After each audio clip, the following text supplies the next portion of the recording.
Images of the Holocaust are embedded in our collective memory, for it was a time when approximately 6 million Jewish people lost their lives. Although most people are now familiar with this dark page of history, only few fully realize that this same danger has resurfaced.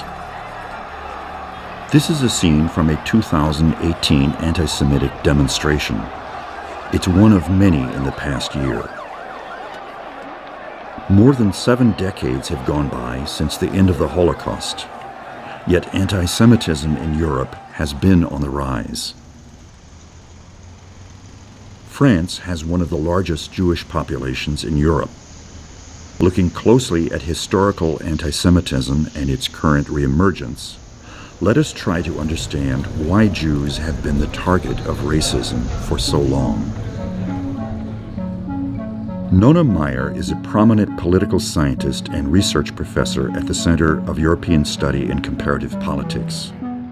She has been studying the evolution of racism and anti-Semitism in France since the 1980s. There's always anti-Semitism, but it has been rising. It depends how you measure it. If you look at opinions, actually no.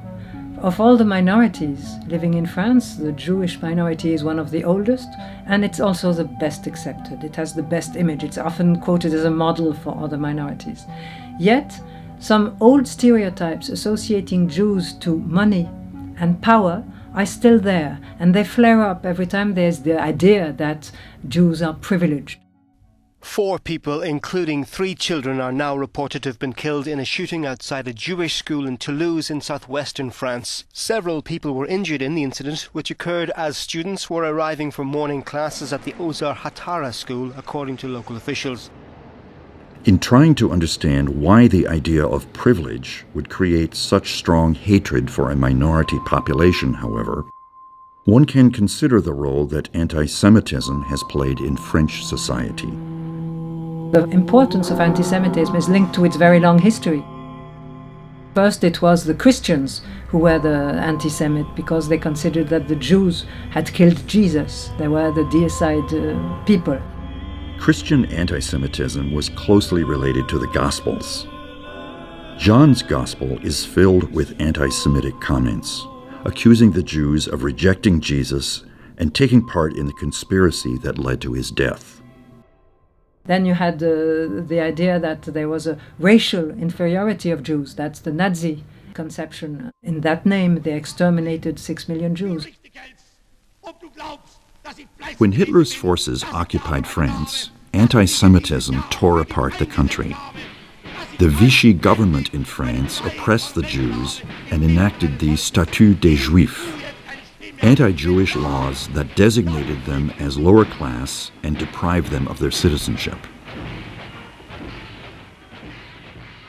Samuel Gilles Mayak is a sociologist and historian at the University of Paris.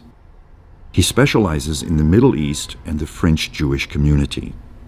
The state of anti-Semitism at the time of World War II and at the time of the Nazi occupation was a combined dimension, because you had state anti-Semitism that was implemented by the Vichy regime and by the authorities that were collaborating with the Nazis. You had the measures that were implemented by the Nazis themselves, and the two would work together. And you had also popular anti-Semitism, that is to say different parts of the French society that were more or less in favor of anti-Semitism. Some of them would just say it's good to exclude Jews from the society. Some people would encourage hostile measures against the Jews, and some people would even denounce Jews when they were in hiding. The German orders to round up Jews on July 16, 1942, implicated the French government and police in their collaboration with Nazi officials. The Vélodrome de Paris became the epicenter of anti-Semitic action against the Jewish community in Paris. It took 53 years before President Jacques Chirac apologized publicly for this tragic treatment of the Jews. This was Mireille Knoll, an 85-year-old French woman who narrowly escaped the Nazi-ordered roundup of Jews in Paris in 1942. Her body was found in her apartment a few days ago in the 11th arrondissement of the French capital, where she lived alone.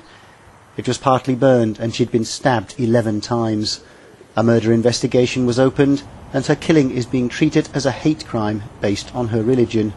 On Tuesday morning, 2 people were arrested on charges of anti-Semitic homicide.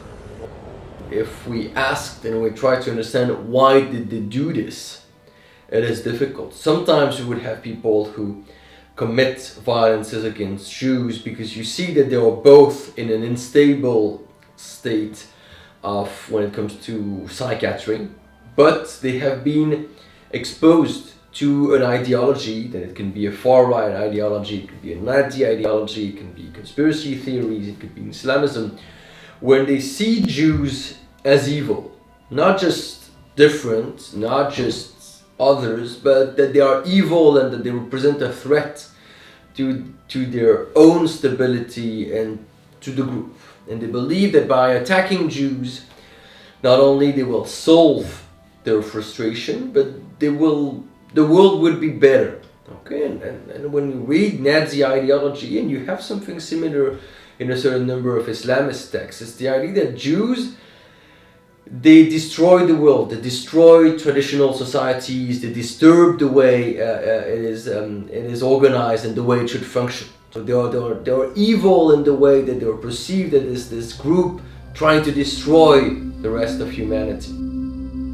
If we look back at Nazi history, Hitler was also convinced that by exterminating Jews, he was enacting the will of the Lord. In Mein Kampf, his book imagining an Aryan utopia, he writes, "And the founder of Christianity made no secret indeed of his estimation of the Jewish people. When he found it necessary, he drove those enemies of the human race out of the temple of God." If you look at actions, by the end of the 90s, there were practically no more, not very many at least, aggressions against Jews as Jews. And then in 2000 broke out the second Intifada. In short, the Second Intifada was a period of intensified violence between Palestine and Israel. It followed the First Intifada, which took place in the 1980s, and is widely seen as marking the end of the 1990s era of negotiations between Palestine and Israel. The Second Intifada was highlighted by suicide bombings, rocket attacks, and sniper fire.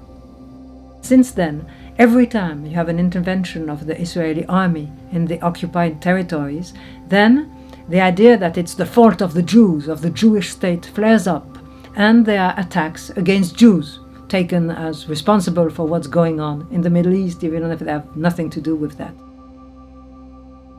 According to the Washington Post, the total global Jewish population before the Holocaust was about 16.6 million. Today, the world's Jewish population has almost reached that same number again. A common misconception among people is that all Jews are also Zionists. Many fail to understand that about half of the Jewish population is not against the coexistence of an Israeli state with that of the Palestinians. People say, I have nothing against the Jews, but what's going on in Israel, what Israel does to the Palestinians, that's really not well. And it's a way more acceptable in a democracy to say that it's the fault of the Jews and they are oppressing the Palestinians. In a way, Israel had a very good image. At the time, it was seen as David surrounded by Goliaths, by the Arab countries. And then the image turned over. Now Israel is seen as Goliath attacking the Palestinians. And that's one of the elements of the new transformation of anti-Semitism.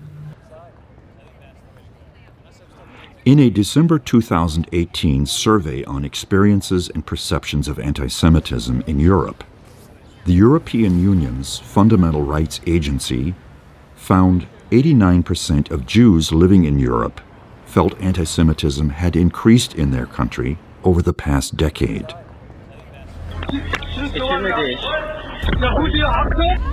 Almost half worried about being insulted or harassed in public because they are Jewish. and more than a third feared being physically attacked. What is interesting in the motivations of people attacking Jews is that it can be very contradictory. It is to say that Jews can be attacked for saying they are too much among themselves, they are a separate group, and at the same time they are also accused of being part of this globalized world where we don't know what the borders are anymore, we don't understand the nature of the world. So I think that in a world that is more and more complex, where it's more and more difficult to know who decides what and how to find common solutions as a nation or as the European nation, to target the Jews is also a way to relieve a certain anxiety. It is a challenge to find Parisians willing to talk openly about anti-Semitism. Non-Jewish people felt that anti-Semitism does not exist, and Jewish people are afraid to acknowledge the problem on camera. The owners of this restaurant, for example, had agreed to an on-camera interview. Just before starting the interview, however, they said that they were no longer interested in being on camera. This man, when we asked him for his name, joked, I have also to say my name. making it seem as if he were scared that someone would find his identity and get revenge on him for telling the truth. But one thing was common to those interviewed. No one seemed to favor the leading candidate for the French presidential election, Marine Le Pen. I don't like her. I cannot imagine that Le Pen could be the president of France. This is for me unbelievable. She have a strong speech about foreign countries and foreign people. Marine Le Pen is now the leading candidate in the French presidential race for the far-right party National Front. Although Marine Le Pen has been the leader of the party since 2011, the National Front has existed for a little more than 40 years. When Le Pen's father, Jean-Marie, started the party, it was considered to represent a racist, anti-Semitic ideology. And Jean-Marie Le Pen came out so often with anti-Semitic statements, and the one that shocked a lot because he repeated it several times was to say that the gas chambers were a minor detail in the history of World War II. Je me suis borné à dire que les chambres à gaz étaient un détail de l'histoire de la guerre mondiale.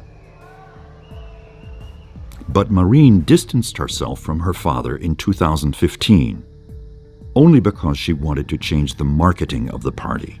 His daughter Marine Le Pen took over the party in 2011, and she is firmly against anti-Semitism. That's not her target. She says the threat of the Western world today and of France, it's Islamic fundamentalism.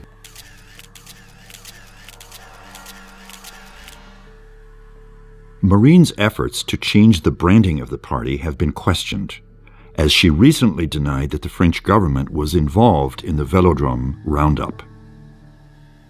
Son discours sur le Veldiv. Je pense que la France n'est pas responsable du Veldiv. Voilà.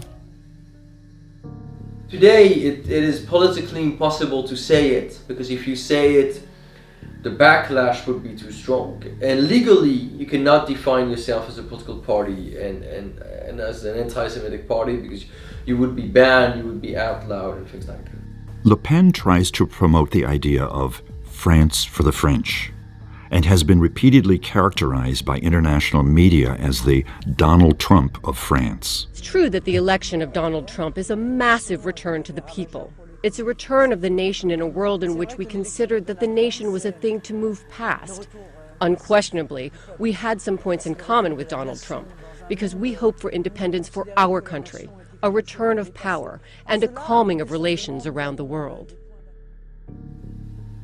But despite her strong nationalistic character and questionable ideas about the French minorities, such as the Jewish one, Marine Le Pen currently remains among the most popular candidates in the 2022 French presidential election. It's impossible to say, well, anti-Semitism is only coming from this part of the society or only from this political party. Compared to what I remember when I was younger, at the end of the 1990s, my impression, but maybe I was young or maybe I was naive, is that at the end of the 1990s, the world was easier in France when it comes to this, because there was just the extreme right that I would identify as being anti-Semitic. And it would be the National Front against migrants, Jews, women, intellectuals, etc., etc. So the sense of who is the threat and how to respond to it seemed to be easier to me. So, what can be learned in speaking with a number of prestigious intellectuals? Needless to say, anti-Semitism is in many ways similar to other strands of racism and hate. It is true that even for someone with a good education and a solid world perspective, the long and complicated history of the Jewish people and of Israel is at times very challenging to comprehend. But choosing a side is far different from being anti-Semitic. Regardless of one's religious beliefs, from a human perspective, it is important for everyone to understand why our own species can develop hate against any specific subgroup of its very own people. If there is one thing that we can learn from the history of the Jewish people, it is that the most powerful weapon anyone can cling to is a solid education. Only collectively can we bring an end to any form of racism. But the very first step in curing any social disease is understanding it.